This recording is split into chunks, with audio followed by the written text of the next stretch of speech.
While millions of people spend their birthdays demanding attention, wearing plastic crowns, and getting emotionally destroyed because a friend forgot to post a story about them, there is a silent group of people who treat the day of their birth like any other 24 hours. They go to work, they eat a normal dinner, and they don't tell a soul.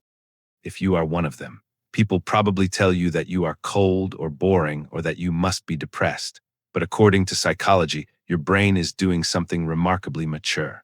Stay with me because what I'm about to tell you will change how you see the birthday-obsessed people in your life.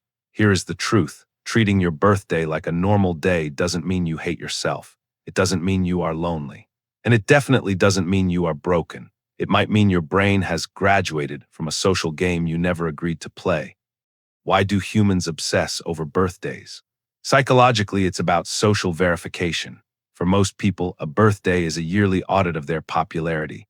When the notifications roll in, their brain gets flooded with dopamine, specifically social reward dopamine.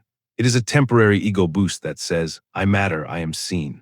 But this high relies on external validation. If the texts don't come or the party isn't perfect, the crash is brutal. This is what psychologists call the birthday blues, the gap between high expectations and reality. But you have likely developed a high internal locus of control. This is a fancy way of saying your self-worth is generated inside your head, not by a calendar date. You don't need a designated window of time to feel valid. You are more consistent in your self-concept. You know who you are on the 10th of the month, so you don't need the world to tell you who you are on the 11th just because you turned a year older. There is also a fascinating biological component regarding forced compliance. The birthday-obsessed often thrive on ritual. They need the cake, the song, and the script. It makes them feel safe. But people who ignore their birthdays often score high on autonomy.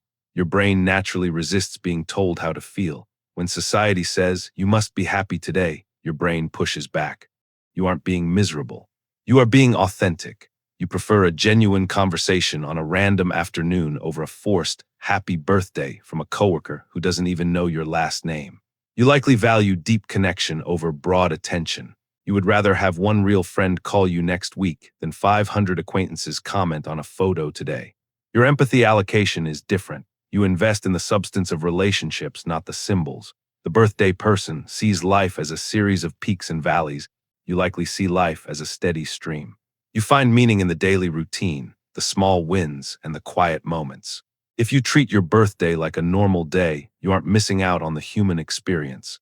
You have simply opted out of the validation rat race. You have found a way to be content without the confetti. The next time someone asks, "What are you doing for your big day?" and you say nothing, say it with pride. You are playing a different game, one where you don't need a party to know you're worth celebrating.